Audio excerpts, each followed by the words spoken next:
Okay, हम d and f के previous year questions करेंगे। इसमें है MCQ, assertion, reason and theoretical questions. So I'll start with the first question. First question है the general electronic configuration of D block elements. D block element की configuration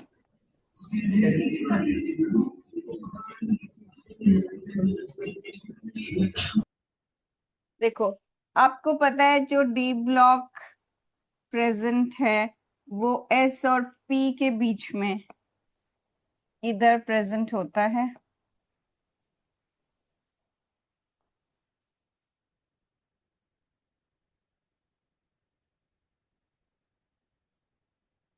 ठीक है, ये 1 2 3 4 5 6 7 ये एस है हमारे पास। ये एस में 1, ये एस में 2।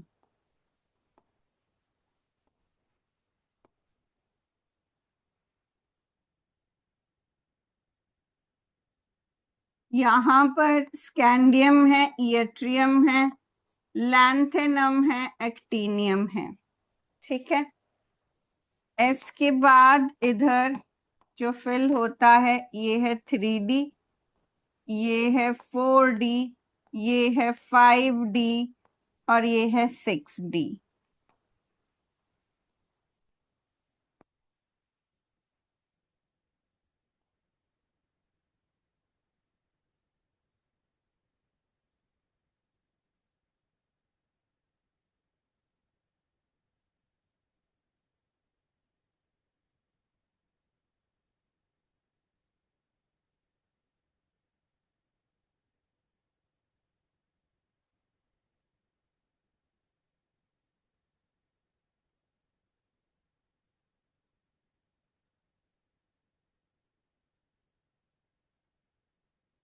अब यहाँ पर 5D और 6D की शुरुआत हो जाती है लैंथेनम और एक्टीनियम की, और उसके बाद इधर 14 एलिमेंट्स का गैप है और एफ ब्लॉक फिल होता है। इधर 4F की फिलिंग होती है और इधर 5F की फिलिंग होती है। तो general electronic configuration rather than learning you should understand कि यहाँ पर आप देखो जिसका आपके पास S है उससे एक कम का D है। लाइक 4S है तो 3D की फिलिंग हो रही है, 5S then 4D, 6S then 5D, 7S then 6D। तो जिसका आपके पास S है उससे एक कम की D की फिलिंग हो रही है। S में आपके पास 1 या 2 इलेक्ट्रॉन्स हो सकते हैं और D में आपके पास 1 to 10 इलेक्ट्रॉन्स हो सकते हैं। ठीक है, किसी किसी एडिशन में 0 to 1 भी लिखा होगा एस में, बट वो नहीं होगा। 1 to 2 होगा एस में, क्योंकि 0 सिर्फ एक ही एलिमेंट के पास होता है, वो है पैलेडियम, जिसके एस में 0 होता है। मगर सिर्फ एक एलिमेंट के लिए आप उसको जनरल इलेक्ट्रॉनिक कॉन्फ़िगरेशन नहीं मान सकते हो। And for F block elements जो फिलिंग है, आप देखो एफ यहाँ पर लास्ट की 2 लाइंस में ही है, तो इसमें 6S 5D 4F and 7S 6D 5F इनकी फिलिंग होती है। मतलब आपके पास जिसका S है उससे एक कम का D है और उससे 2 कम का F है। S में आपके पास 2 इलेक्ट्रॉन्स होते हैं जिनके साथ कोई लेना देना नहीं है, वो वैसे ही रहता है। लेकिन डी में एक इलेक्ट्रॉन फिल हुआ होता है लैंथेनम का या एक्टीनियम का, लेकिन उसको भी एफ अपनी स्टेबिलिटी के लिए यूज कर लेता है। इसीलिए हम डी में 0 to 1 लिखते हैं और एफ में 1 to 14। सो आपकी जनरल इलेक्ट्रॉनिक कॉन्फ़िगरेशन का आंसर फर्स्ट वाले का आंसर है ए। Second question, which of the following does not show variable oxidation state? इसमें आप मुझे who's Manjot Kaur? Manjot Kaur,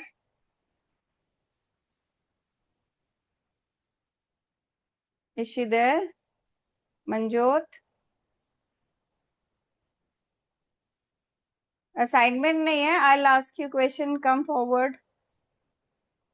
Who's Manjot? Raise your hand.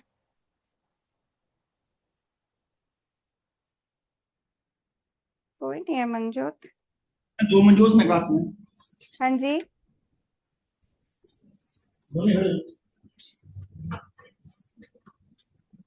Okay. Anyone of you, please come. दोनों आ जाओ, एक एक दोनों से पूछ लेती हूँ. Come forward. आ जाओ.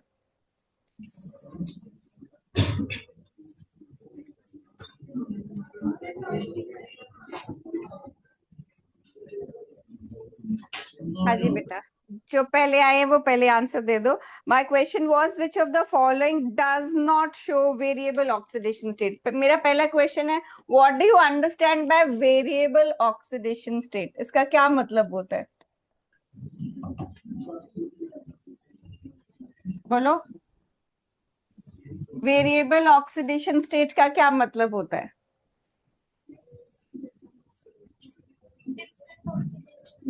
Different oxidation state. ठीक है, तो आपके पास ऑप्शन है scandium, manganese, chromium and copper.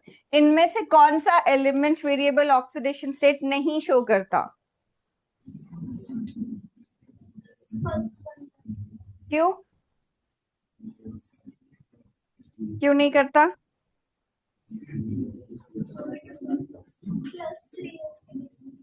वो सिर्फ एक ही शो करता है. उसके पास कॉन्फ़िगरेशन है 3d1 4s2.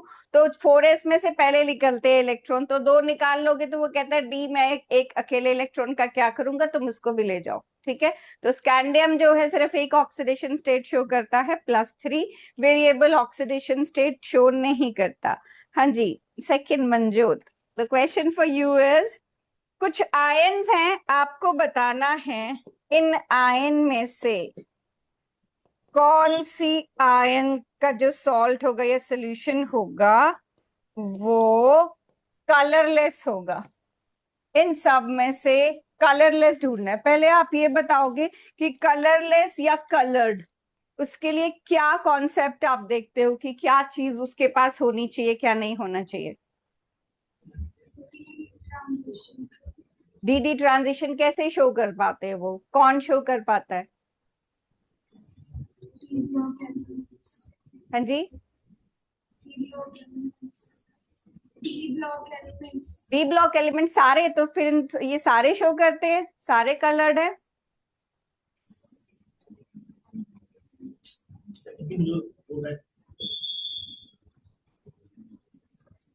बोलो. डी ब्लॉक एलिमेंट्स में से कुछ जो एलिमेंट्स हैं या उनकी आयन्स हैं वो कलर शो कर पाती हैं, कुछ नहीं कर पाते हैं. कौन से शो कर पाते हैं?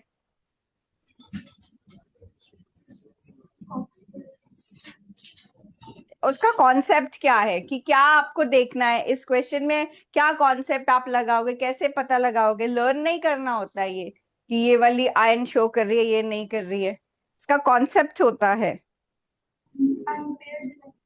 Unpaired electrons. ठीक है, तो जिनके पास अनपेयर्ड इलेक्ट्रॉन, सिंगल इलेक्ट्रॉन होता है, वही डी ट्रांजिशन शो कर पाते हैं और वही कलर्ड हो पाते हैं. तो इनमें से कौन सा कलर्ड नहीं है?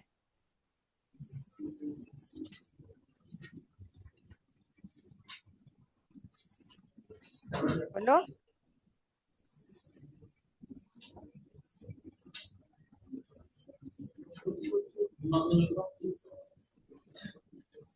सॉल्व कर सकते हो? पेन पेपर चाहिए? आप कॉन्फ़िगरेशन से देख सकते हो, अगर बना के आपको पता चलता है तो.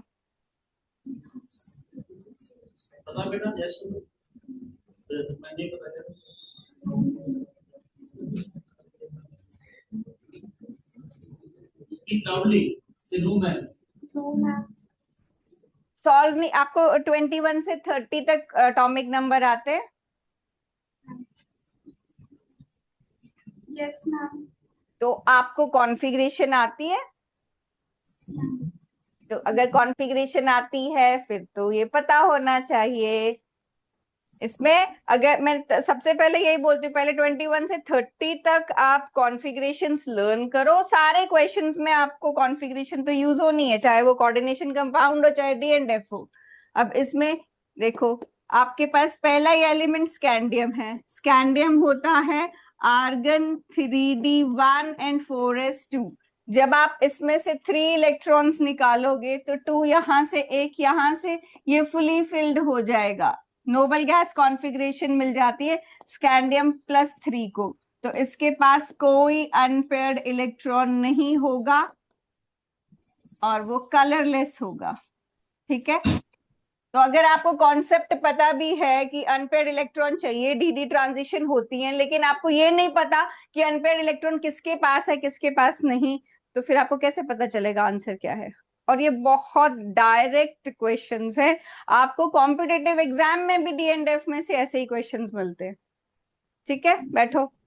अब सेकंड, बाकी ऑप्शंस देखो। एफ है आपके पास 26 हुआ argon 3d6 and 4s2। Fe3 positive, 2 यहां से निकालोगे, 1 यहां से, 3d में 5 रह जाएगा। अगर इनको ऑर्बिटल में पुट करो तो 3d5 के पास 5 अनपेयर्ड इलेक्ट्रॉन्स हैं। तो ये कैसा होगा? कलर्ड होगा। क्रोमियम है आर्गन 3d5 4s1। ठीक है, 3d5 4s1। 3 इलेक्ट्रॉन्स निकालोगे, 1 यहां से निकलेगा, 2 यहां से, ये रह जाएगा 3d3। 3d3 में इसकी configuration, it has got 3 unpaired electrons, तो ये भी कलर्ड होगा, ये भी कलर्ड होगा। कोबाल्ट है 27। 27 में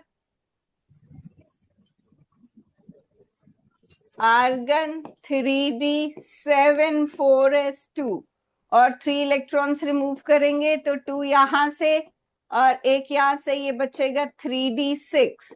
1 2 3 4 5 और 6, इसके पास बच जाएंगे 4 अनपेयर्ड इलेक्ट्रॉन्स। तो बाकी सारों के पास अनपेयर्ड इलेक्ट्रॉन्स हैं, जो जिसकी वजह से वो डी ट्रांजिशन शो कर सकता है और कलर शो करेगा। ठीक है, coming to next equation, the magnetic moment is associated with its spin angular momentum and orbital angular momentum. Spin only magnetic momentum value of Cr3 positive ion, ये है atomic number chromium का given है। तो देखो, या मैंने आपको पहले भी शायद बताया होगा कि इसमें तो वैसे शॉर्टकट भी होता है, अनटिल अनलेस 2, वैसे हाँ यहाँ पर 3 वैल्यूज 3 पॉइंट समथिंग ही दिया हुआ है, तो आपको प्रॉपर निकालना पड़ेगा। ठीक है तो क्रोमियम 3 पॉजिटिव के पास ये ओरिजिनली था 3d5 4s1, ये बचेगा chromium 3 positive will be 3d3, argon आएगा इधर 3d3 4s0। 3d3 means it has got 3 unpaired electrons, तो under root n into n+2 में n की वैल्यू पुट करोगे, ये आ जाएगा √15। ठीक है, which is very close to 4। √16 का 4 आता है, तो इसका √15 का एग्जैक्ट आएगा 3.87 बोहर मैग्नेटन। ठीक है, ओके, नेक्स्ट इक्वेशन है आपके पास, which of the following is softest metal? Options हैं जिंक, स्कैंडियम, कॉपर, आयरन। कौन है सॉफ्टेस्ट मेटल? जिंक, क्योंकि जो अनपेयर्ड इलेक्ट्रॉन्स हैं उनकी वजह से मेटालिक बॉन्डिंग होती है, जिसकी वजह से मेटल्स हार्ड हो जाते हैं, लेकिन ये मेटालिक बॉन्डिंग नहीं शो करता, so this will be the softest one.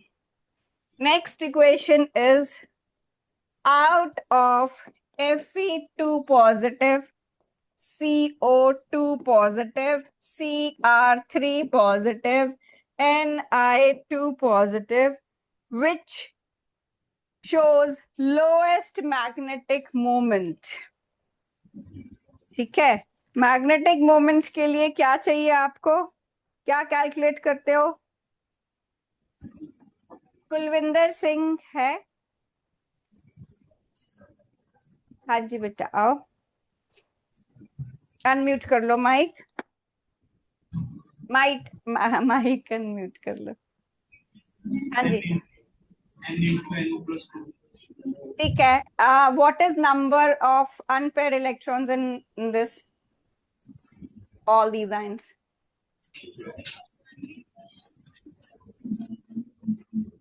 अच्छा, आयरन का एटॉमिक नंबर क्या है? 26। ठीक है, तो ये होगा आर्गन 3d6 4s2। तो 2 निकाल दोगे तो आपके पास कितने अनपेयर्ड बचे इसमें? 4।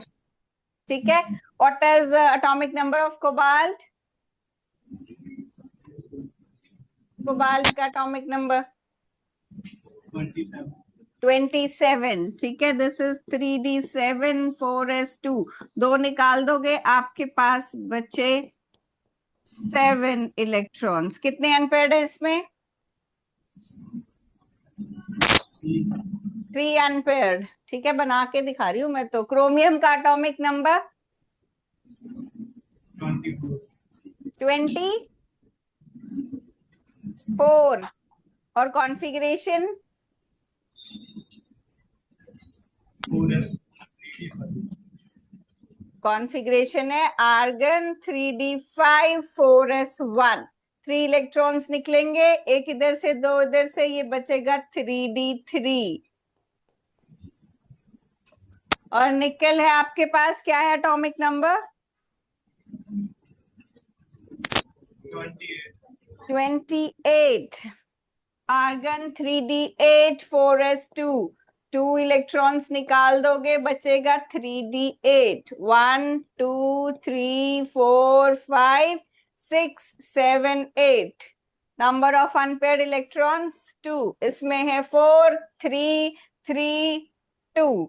Your question was which of these will have lowest magnetic moment? किसकी होगी सबसे कम?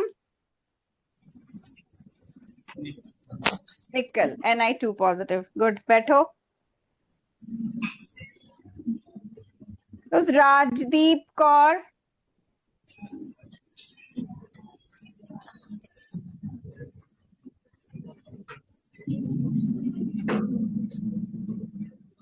okay, the question is from the elements of 3D series given below, which element shows the maximum number of oxidation states?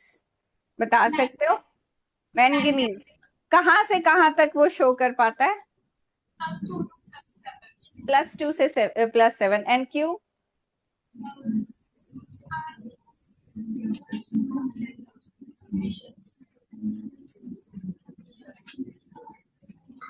सोचो, बोलो जो मन में आता है कुछ उससे रिलेटेड। अगर आया ऐसा क्वेश्चन तो क्या लिखोगे?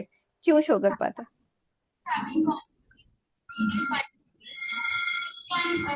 minimum 2 electron and maximum 7.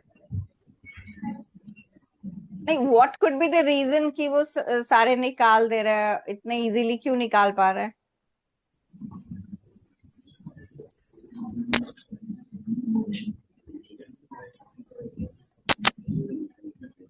Okay, जो 3D और 4s हमारे पास सबशेल्स हैं, उनके ऑर्बिटल्स हैं, उनकी एनर्जी में बहुत कम डिफरेंस होता है। ये transition elements variable oxidation state ही इसलिए शो कर पाते हैं because the energy gap between 3D and 4s is very less, so electrons can be taken out from both the subshells. ठीक है, बैठो। गुड, ओके, तो हमारा आंसर है इसमें मैंगनीज की वो +2 से लेके +7 तक शो कर पाता है। अब सारे ही निकाल देगा ताकि स्टेबल कॉन्फ़िगरेशन उसको मिल सके। ओके, वीरकरण। वीरकरण कौन है? You've got a different name. I like your name. Veer Karan, question is, transition metals are known to make interstitial compounds. Formation of interstitial compounds makes the transition metal what? More hard, more soft, more ductile, more metallic. पहले बताओ interstitial compounds किसको बोलते हैं? बोलो, क्या होते हैं interstitial compounds?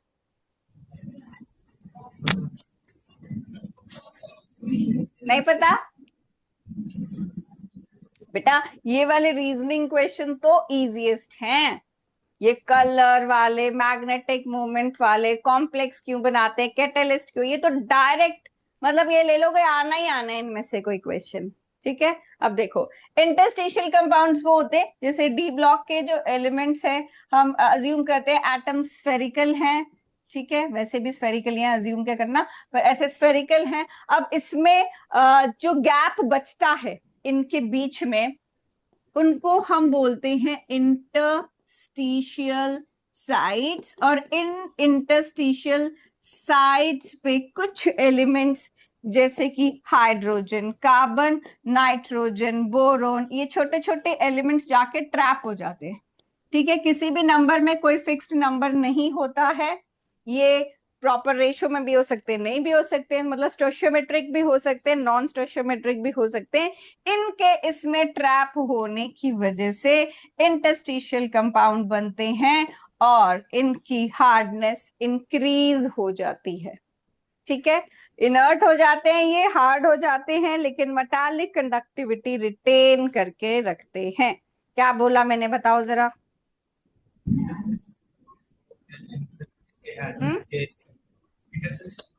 जिनके एटम्स के बीच में थोड़ी सी स्पेसेस होती हैं, उनमें नॉन एटम जाते हैं और वो कंपाउंड हार्ड। ठीक है, बैठो। नेक्स्ट इज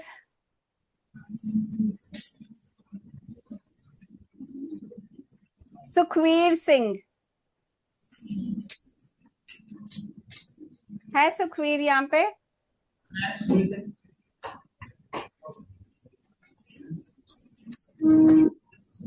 सुखवीर, आप मुझे बताओगे हम कौन सा चैप्टर पढ़ रहे हैं?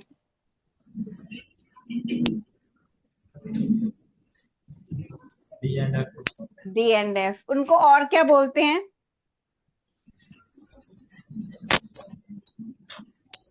डी ब्लॉक एलिमेंट्स को और कोई नाम भी देते हैं, क्या बोलते हैं?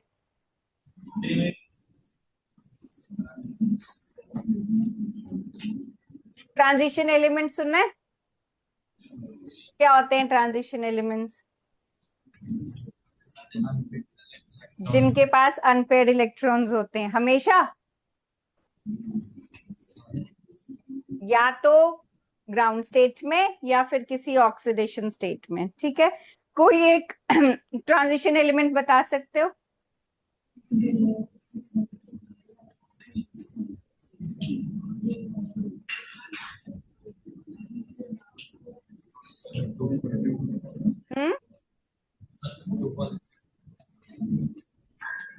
फिर से बोलोगे? कॉपर। आपको 21 से 30 तक एटॉमिक नंबर आते हैं?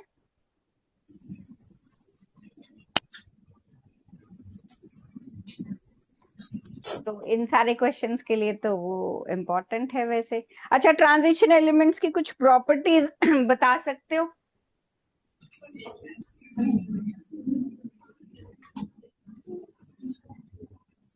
बोलो कि वो ऐसा करते हैं, ऐसा करते हैं, कोई प्रॉपर्टी।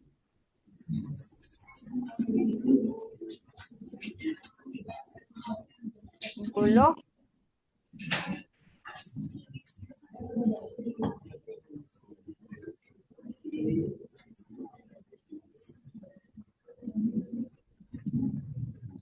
सुखवीर नाम है ना आपका? मैं आपको अभी यहीं रहना, मैं आपको 5-6 चीजें बताऊंगी, आपको रिपीट करनी है उसके बाद। ठीक है, और ये one of the most important question, सिर्फ सुखवीर के लिए नहीं है, सबके लिए है। ठीक है, इसके बाद उनकी भी बारी आनी है। तो देखो ट्रांजिशन एलिमेंट में सबसे ज्यादा जो पूछा जाता है कि ट्रांजिशन एलिमेंट जब अभी हमने किया कि वो हार्ड होते हैं। क्यों हार्ड होते हैं? क्योंकि उनके पास अनपेयर्ड इलेक्ट्रॉन्स होते हैं। अभी वो अलॉयज वो वाला दूसरा वाला अलग है। अनपेयर्ड इलेक्ट्रॉन्स होते हैं जिसकी वजह से वो मेटालिक बॉन्डिंग करता है। ठीक है, इसलिए वो हार्ड है। ठीक है, फिर हमें बोलते हैं कि ट्रांजिशन एलिमेंट्स जो हैं उनकी हाई एंथैल्पी ऑफ एटमाइजेशन होती है। एंथैल्पी ऑफ एटमाइजेशन किसको बोलते हैं? कि दो एटम्स है ना ऐसे बने, मेटालिक बॉन्डिंग की होती है उन्होंने आपस में, तो उनको अगर सेपरेट करना हो, इन एटम्स को सेपरेट करना हो, उसके लिए जो एनर्जी लगती है वो एंथैल्पी ऑफ एटमाइजेशन होती है। तो इनकी एंथैल्पी ऑफ एटमाइजेशन हाई होती है। क्यों? क्यों इनके पास, क्योंकि अनपेयर्ड इलेक्ट्रॉन्स होते हैं, उनसे इन्होंने मेटालिक बॉन्डिंग की होती है, उसी की वजह से इनकी एंथैल्पी ऑफ एटमाइजेशन हाई हो जाती है। ठीक है, फिर ये बोलते हैं कि इनके जो मेल्टिंग पॉइंट, और अगर लिक्विड है तो बॉइलिंग पॉइंट, जनरली सॉलिड है तो मेल्टिंग पॉइंट, ये भी हाई होते हैं। क्यों? ये इसका रीजन भी मेटालिक बॉन्डिंग है, जो कि अगेन अनपेयर्ड इलेक्ट्रॉन्स की वजह से होती है। ठीक है, अच्छा, फिर ये बोलते हैं कि ये अच्छे कैटलिस्ट होते हैं। कैटलिस्ट क्यों अच्छे होते हैं? क्योंकि ये अलग अलग ऑक्सीडेशन स्टेट शो कर सकते हैं, वेरिएबल ऑक्सीडेशन स्टेट शो कर सकते हैं। ठीक है, फिर अच्छा ये बोलते हैं कि ये कलर्ड हैं। कलर्ड क्यों है? क्योंकि इनके पास अनपेयर्ड इलेक्ट्रॉन्स हैं जो कि डी डी ट्रांजिशन शो करते हैं। ठीक है, फिर ये बोलते हैं कि ये कॉम्प्लेक्स बनाते हैं। कॉम्प्लेक्स क्यों बनाते हैं?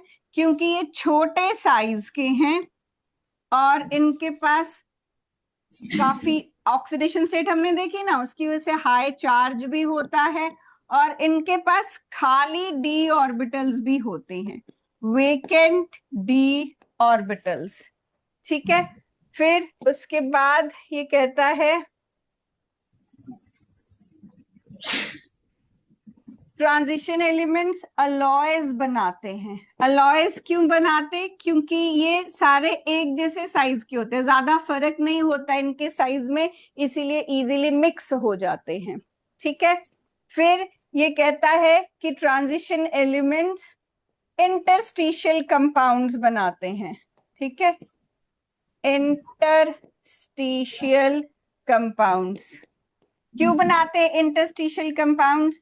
क्योंकि छोटे छोटे एलिमेंट्स जैसे hydrogen, boron, carbon, nitrogen trap हो जाते हैं इंटरस्टिशियल साइट्स में। इंटरस्टिशियल साइट्स में। ठीक है, तो आपको सबको ये याद होने चाहिए चीजें। हार्ड क्यों है? एंथैल्पी ऑफ एटमाइजेशन हाई क्यों है? Melting point, boiling point high क्यों है? कैटलिस्ट क्यों बनते हैं? कलर्ड क्यों है? कॉम्प्लेक्स क्यों बनाते हैं? अलॉय क्यों बनाते हैं? इंटरस्टिशियल कंपाउंड क्यों बनाते हैं? ठीक है, एक बार पढ़ो और फिर मुझे थोड़ा थोड़ा बताओ याद करते हुए कि मैम ये आपने बोला कि ये क्वेश्चन है, ये वाला क्वेश्चन है बॉक्स में, ये आंसर है, कीवर्ड्स हैं ये। 1 मार्क का ही आता है रीजनिंग क्वेश्चन। ठीक है, तो कीवर्ड्स तो याद कर सकते हो, पर ये रटने वाली चीज है। You should learn 21 to 30 configurations oxidation states के लिए, कलर्ड है कि नहीं है, कौन ज्यादा कलर्ड है, कम कलर्ड है, ठीक है, कलरलेस है, वो सब कुछ तभी पता चलेगा। But start with this. हाँ जी, एक बार पढ़ो फिर आप सुनाओगे मुझे बेटे।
बोलो।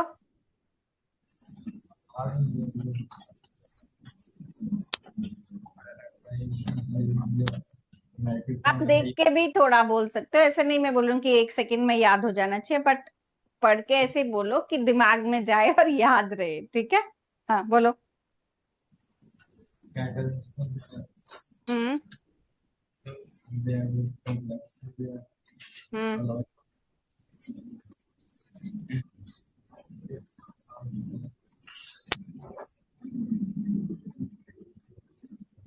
जोर से बोलो तो तुम्हें भी तभी सुनेगा तुम क्या बोल रहे हो, तभी दिमाग को याद रहेगा।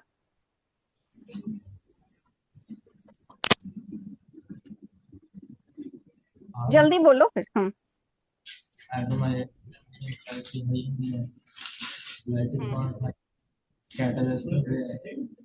हम्म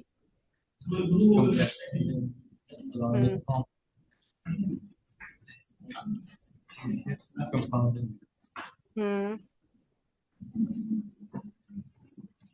चलो बैठो फिर। ओके गुड, अब याद रखना जो भी पढ़ा। नेक्स्ट है हमारे पास, okay, 9th question I suppose. Which property of transition metals enables them to behave as catalyst? Variable oxidation state हमने किया. Which of the following is strong oxidizing agent? Yes, ये किए कॉन्सेप्ट में करना चाहती हूँ आप लोगों के साथ, ये तो इलेक्ट्रो में भी आता है। इमानत कौन है? अच्छा जी, जसमन,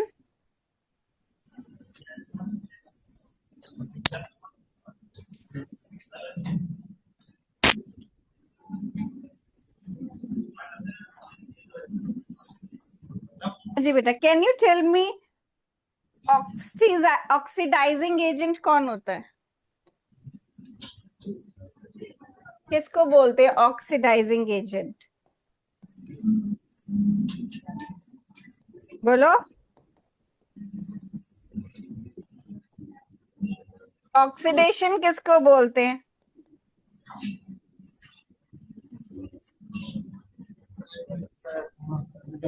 ऑक्सीजन का ऑक्सीडेशन। बट ये तो छोटी क्लास वाला है, 11th क्लास से चीजें चेंज हो जाती हैं रिडॉक्स में। In terms of loss of electron या गेन ऑफ इलेक्ट्रॉन आप बताओगे ऑक्सीडेशन किसको बोलते हैं और रिडक्शन किसको? Electron oxidation, loss of electron reduction. उल्टा नहीं हो गया?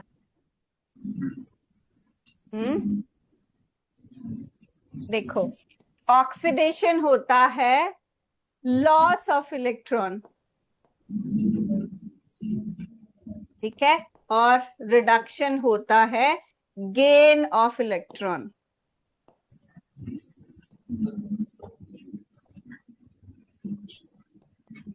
ठीक है, अगर कोई इलेक्ट्रॉन लूज करता है तो इसका लूज किया हुआ इलेक्ट्रॉन किसी और को मिलता है और वो रिड्यूस हो जाता है। तो एक्चुअली जो चीज ऑक्सीडाइज हो रही है वो किसी और को रिड्यूस होने में हेल्प करती है, ठीक है? जो चीज ऑक्सीडाइज हो रही है वो किसी और को रिड्यूस होने में हेल्प करती है। What does it mean? कि वो उसका एजेंट बन गई। तो जो खुद ऑक्सीडाइज कर रहा है वो किस चीज का एजेंट हो गया? रिडक्शन का। तो जो ऑक्सीडाइज होगा वो रिड्यूसिंग एजेंट बनता है और जो रिड्यूस होगा वो ऑक्सीडाइजिंग एजेंट बनता है, ठीक है? पहले तो ये पता होना चाहिए कि ऑक्सीडेशन क्या है, रिडक्शन क्या है, ऑक्सीडाइजिंग एजेंट कौन होता है, रिड्यूसिंग एजेंट कौन होता है। अब इस क्वेश्चन में आपको पूछा है कि इनमें से स्ट्रॉन्गेस्ट ऑक्सीडाइजिंग एजेंट कौन है? ऑक्सीडाइजिंग एजेंट, तो ऑक्सीडाइजिंग एजेंट सबसे अच्छा वो होगा जो खुद को रिड्यूस करेगा, ठीक है, रिड्यूस करेगा तो रिडक्शन में क्या करेगा, इलेक्ट्रॉन एक्सेप्ट करेगा। लेकिन कोई इलेक्ट्रॉन एक्सेप्ट तभी करेगा बहुत आराम से अगर उसको कॉन्फ़िगरेशन में कोई फायदा मिल रहा होगा। कॉन्फ़िगरेशन में फायदा मतलब अगर उसको स्टेबल कॉन्फ़िगरेशन मिल रही होगी तभी वो खुद को रिड्यूस करेगा। अब यहां पर Mn3 पॉजिटिव अगर खुद को रिड्यूस करेगा तो Mn2 पॉजिटिव बनाएगा। Zn2 पॉजिटिव खुद को रिड्यूस करेगा तो Zn1 पॉजिटिव बनाएगा। Cr+3 खुद को रिड्यूस करेगा तो Cr+2 बनाएगा। और स्कैंडियम+3 खुद को रिड्यूस करेगा तो स्कैंडियम+2 बनाएगा। तो इनमें सबसे ज्यादा फायदा किसको होगा, जिसको स्टेबल कॉन्फ़िगरेशन मिल रही होगी। तो लेट्स सी इनकी कॉन्फ़िगरेशन में चेंज क्या आ रहा है। मैंगनीज 3 पॉजिटिव में D4 होता है, ठीक है, अगर वो एक इलेक्ट्रॉन एक्सेप्ट करेगा तो वो D5 बन जाएगा।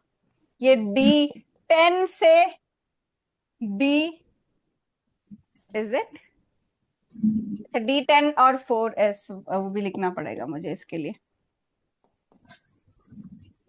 हाँ जी, ये 3D10 और 4s में 0 से 3D10 और 4s में 1 बन जाएगा। तो यहाँ पर तो उसको 3D10 फुली फिल्ड मिल रहा था ना, वहां उसको s में एक एक्स्ट्रा मिल जाएगा। क्रोमियम में 3D3 से वो 3D4 बन जाएगा। स्कैंडियम में वो 3D0 से 3D1 बन जाएगा, ठीक है। अब क्या होता है कि अगर किसी के पास D में 10 है तो वो फुली फिल्ड है, तो वो तो कभी भी नहीं चाहेगा कि उसको उसकी फुली फिल्ड कॉन्फ़िगरेशन खराब हो, ठीक है। हम करते हैं कि D में 10, D में 5, D में 6 जो कि हम T2G6 लिखते हैं, और D में 3 जिसको हम T2G3 लिखते हैं, ये चारों कॉन्फ़िगरेशन स्टेबल होती हैं। तो अगर किसी को रिड्यूस होने के बाद कुछ भी ऐसा मिल रहा है तो वो रिड्यूस हो जाएगा, लेकिन अगर किसी का ये खराब हो रहा है तो वो रिड्यूस नहीं होगा। तो जिंक का तो D10 था, तो ये खराब होगा तो ये बोलेगा मुझे तो नहीं होना है रिड्यूस, ठीक है। तो ये तो हमारी ऑप्शन नहीं हो सकती क्योंकि इसका तो फुली फिल्ड है, ठीक है। क्रोमियम+3 में 3D3 है तो D3 वाला भी स्टेबल है, तो ये भी बोलेगा मैं तो स्टेबल हूं, मुझे तो नहीं होना रिड्यूस। स्कैंडियम D0 मींस पिछला fully fill inert gas configuration है, तो ये बोलेगा मुझे भी नहीं होना रिड्यूस। तो जो ऑलरेडी स्टेबल कॉन्फ़िगरेशन में है वो रिड्यूस नहीं होगा, लेकिन अगर किसी को रिड्यूस होने के बाद स्टेबल कॉन्फ़िगरेशन मिलती है तब वो रिड्यूस होगा। इसके लिए E0 पॉजिटिव वाली बात भी आ जाती है अगर रिडक्शन पोटेंशियल का करना हो। अदरवाइज इतना आप कर सकते हो कि कोई भी आयन तभी रिड्यूस होगा अगर उसको रिड्यूस होने के बाद कोई स्टेबल कॉन्फ़िगरेशन मिल रही हो। लेकिन अगर किसी की स्टेबल वाली खराब हो रही हो, D10, D3, D0 क्योंकि पीछे आर्गन है, ठीक है, तो किसी की फुली फिल्ड या एग्जैक्टली हाफ फिल्ड या T2G में हाफ फिल्ड वैसे कोई कॉन्फ़िगरेशन खराब हो रही हो तो वो रिड्यूस नहीं करेगा, ठीक है।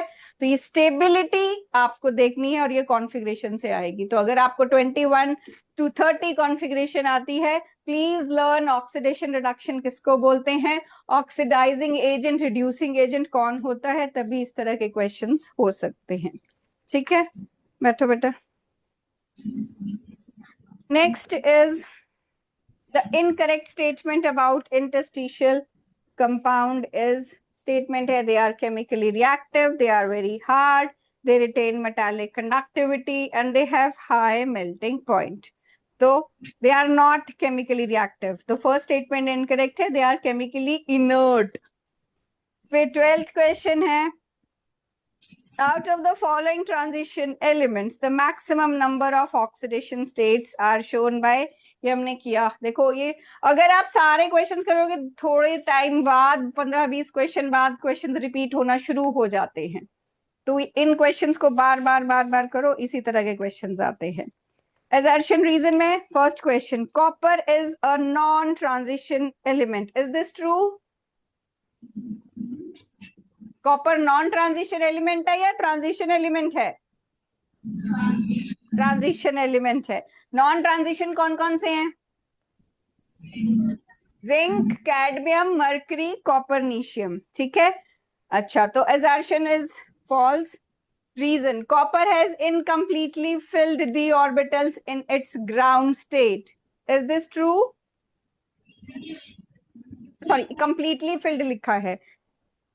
Yes, it is 3d10 4s1, तो ये completely filled होता है, d10 होते हैं इसके पास ground state में। So assertion is not true, but reason is true. Next, 14th, zinc, cadmium, mercury are not regarded as transition elements. Is this true? बोलो। Yes, जोर से बोल दो। Reason है zinc, cadmium, mercury do not have partially filled d orbitals in their ground state or in any of their common oxidation states. Is this true? Yes, zinc जो है वो ground state में 3d10 4s2 है, ठीक है, d10 s में 2, और जो ऑक्सीडेशन स्टेट है उसमें भी वो s वाले ही निकालता है, तो d में हमेशा 10 रहते हैं। एक ही ऑक्सीडेशन स्टेट शो करते हैं ये +2, और हमेशा फुली फिल्ड रहेंगे ग्राउंड स्टेट में भी और ऑक्सीडेशन स्टेट में भी। 15th, cuprous salts are diamagnetic. Is this true? Cuprous कौन होता है? Cuprous, copper is 3d10 4s1, cuprous है आपके पास Cu1 positive, this is cuprous 3d10, ठीक है, and cupric Cu2 positive, this is argon 3d9। तो क्वेश्चन है cuprous salts are diamagnetic, cuprous salt में सारे पेयर्ड हैं तो वो होंगे डायमैग्नेटिक, और रीजन दिया है cuprous ion has completely filled D orbital. Yes, तो असर्शन भी ट्रू है, रीजन भी ट्रू है, और ये इसकी एक्सप्लेनेशन भी ट्रू है। Next question, zinc, zirconium and hafnium are of similar atomic radii. Is this true? Yes. जोर से बोलो। Yes. Yes. क्यों? क्योंकि ये कहता है पीरियोडिक टेबल में जो जर्कोनियम है, जर्कोनियम कहाँ आता है? यहाँ पर आता है, और हॉफनियम आता है इधर, ठीक है। तो एक्सपेक्टेड होता है कि हॉफनियम का साइज काफी बड़ा होगा, but because of lanthanoid contraction, जो लैंथेनम के बाद 14 एलिमेंट्स की कॉन्ट्रैक्शन के बाद हॉफनियम आता है, और इसका जो साइज है that is close to zirconium, ठीक है। तो because of lanthanoid contraction zirconium और हॉफनियम सिमिलर रेडियाई के होते हैं। Next is transition metals have high melting point, क्योंकि ट्रांजिशन एलिमेंट्स के कंप्लीटली फिल्ड डी ऑर्बिटल्स होते हैं। रीजन ट्रू है क्या इसका? नहीं, हाई मेल्टिंग पॉइंट तभी होते हैं क्योंकि इनकम्प्लीटली फिल्ड डी ऑर्बिटल्स हैं, अनपेयर्ड इलेक्ट्रॉन्स हैं, मेटालिक बॉन्डिंग होती है और मेल्टिंग पॉइंट हाई हो जाते हैं। 18th question, transition metals have low melting points. Is this true? No, the involvement of greater number of n-1 d and ns electron in interatomic metallic bonding, ठीक है।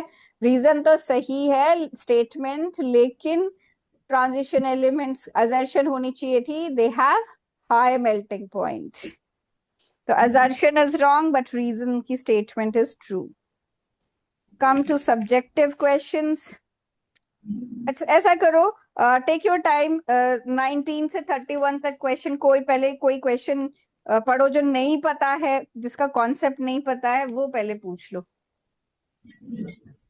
फिर मैं अपने हिसाब से मेन तो बता दूंगी, पर आपके हिसाब से आई वांट टू नो कौन से कॉन्सेप्ट में प्रॉब्लम है।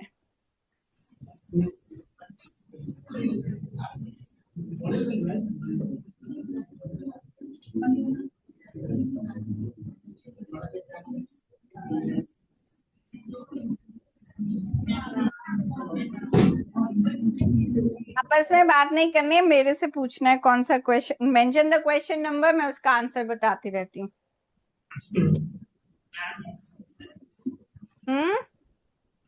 अरे क्या, सॉरी सर, आपकी आवाज भी कट के आ रही है, मुझे नहीं पता चल रहा।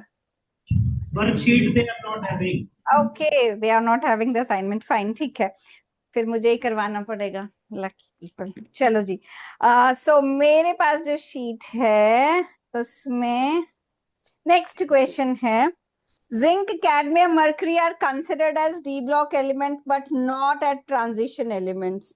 ठीक है, ये हमने बात की कि इसके पास अनपेयर्ड इलेक्ट्रॉन ही नहीं होते, तो मेटालिक बॉन्डिंग भी नहीं होती। फिर आई चूज द क्वेश्चंस, क्योंकि मेरे पास काफी क्वेश्चंस हैं, फिर मैं जो मेन डिफरेंट वाले क्वेश्चन है वो निकालती हूँ। अच्छा, अब ध्यान से सुनना, क्वेश्चन कहता है right the formula of oxo anion of chromium which shows oxidation state equal to its group number। Question समझ आया? आपको क्रोमियम का एक ऑक्सो एनायन बताना है, एक आयन ऑक्सीजन वाले कंपाउंड के साथ, ऑक्सो एनायन ऑक्सीजन वाले कंपाउंड के साथ नेगेटिव चार्ज वाला कंपाउंड बताना है क्रोमियम का, जिसमें जो क्रोमियम का ऑक्सीडेशन स्टेट है वही पीरियोडिक टेबल में उसका ग्रुप नंबर भी है। किसको आता है? You can raise your hands, किसी को आता है तो।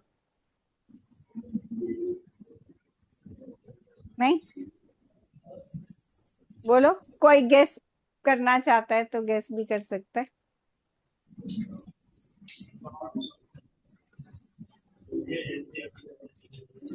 बोलो।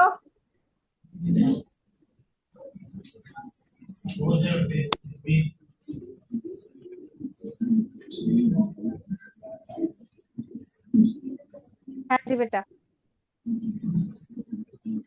Cr2O7 negative. अच्छा जी, क्या ऑक्सीडेशन स्टेट है और क्या ग्रुप नंबर है? ऑक्सीडेशन स्टेट है +6 एंड ग्रुप नंबर है प्लस। वेरी गुड, ठीक है। तो Cr2O7 नेगेटिव क्रोमियम की ऑक्सीडेशन स्टेट है इसमें +6 और ग्रुप नंबर भी है 6।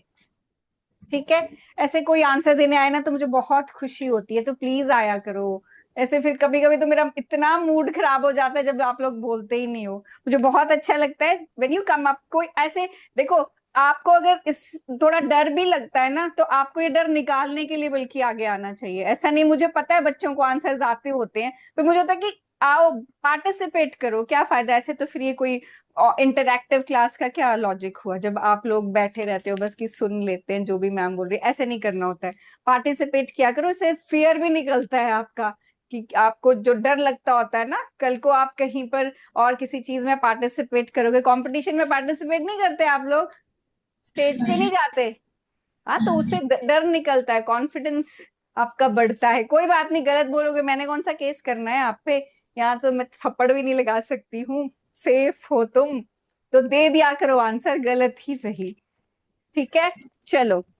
अब सिमिलर एक और क्वेश्चन आया हुआ है प्रीवियस ईयर में, इसमें मैंगनीज के लिए पूछा हुआ है। तो अब कौन मुझे बता सकता है, सेम चीज मैंगनीज के लिए, यहाँ क्रोमियम के लिए पूछा था, मैंगनीज के लिए पूछा तो क्या आएगा?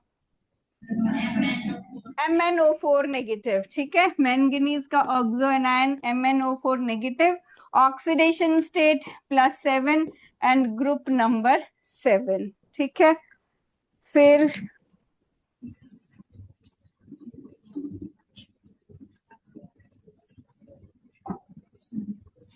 ओके, एक क्वेश्चन है, Mn2O3 is basic while Mn2O7 is acidic. क्या आंसर दोगे इसका? कैसे कोई कंपाउंड को आप बेसिक या एसिडिक में क्लासिफाई करते हो?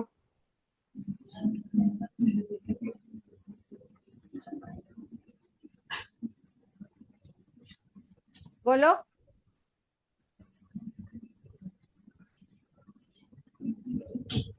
इसके लिए आपको ऑक्सीडेशन स्टेट देखनी है।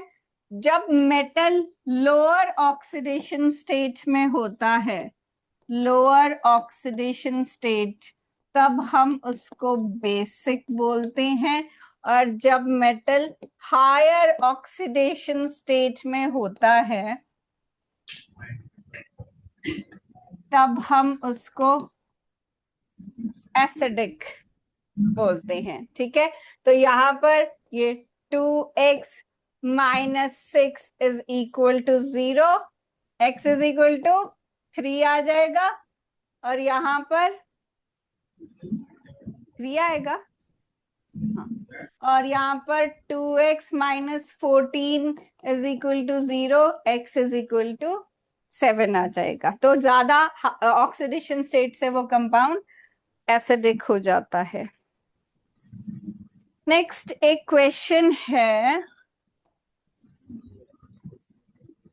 of the D4 species, Cr plus 2 is strongly reducing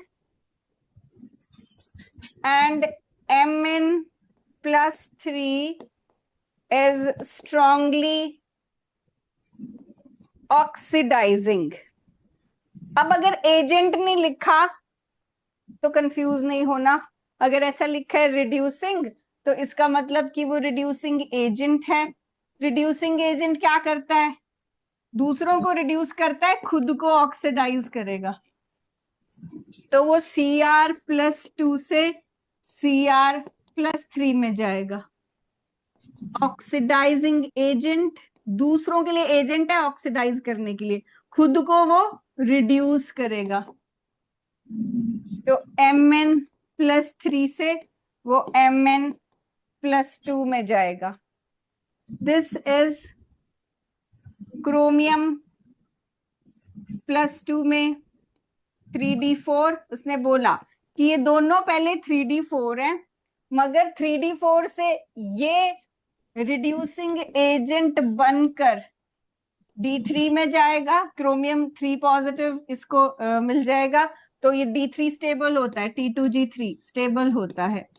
लेकिन मैंगनीज d4 से ऑक्सीडाइजिंग एजेंट बन के खुद को रिड्यूस करके d5 में जाएगा, क्योंकि ये एग्जैक्टली हाफ फिल्ड है, तो स्टेबल होता है।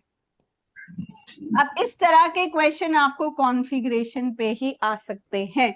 21 से 30 तक करो सारे कॉन्फ़िगरेशंस याद, और उनकी ये बस जो भी क्वेश्चन E0 वाले भी जितने भी क्वेश्चन है रिडक्शन पोटेंशियल वाले, वो भी सारे आपके कॉन्फ़िगरेशन बेस्ड ही रहते हैं, उनकी जो आंसर्स होते हैं। जैसे सेम इन्हीं आयंस पे देखो, यही 2 आयंस पे एक क्वेश्चन है E0 वाला।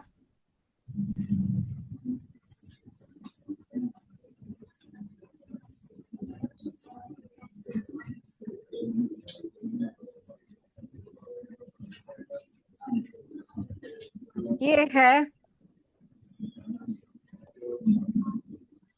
E0 value for Mn3 positive to Mn2 positive couple is much more positive than that for Cr plus 3 to Cr plus 2। ठीक है, अब इसका भी यही मतलब है कि E0 वैल्यू Mn3 पॉजिटिव से Mn2 क्यों ज्यादा पॉजिटिव है, क्योंकि उसको D5 मिल रहा है। तो कॉन्फ़िगरेशन लिखोगे तो more positive, E0 more positive मतलब वो आराम से हो सकता है, वो रिडक्शन इजी है। इजी क्यों होगी? क्योंकि उसमें उसको स्टेबल कॉन्फ़िगरेशन मिल रही होगी। ठीक है, अब दोनों को स्टेबल मिल रही है, लेकिन D5 D3 से भी ज्यादा स्टेबल होती है। ठीक है, इसीलिए इसका मोर पॉजिटिव हो गया और इसका लेस पॉजिटिव। ठीक है, अब देखो आज वाले उसमें से कुछ पूछना है आपने, आज जो हमने की चीजें, कोई कॉन्सेप्ट बोलो जल्दी से। कोई और कॉन्सेप्ट अगर आज नहीं किया, पहले किया हो? नहीं? अच्छा सर जी, नेक्स्ट क्या करेंगे क्लास में?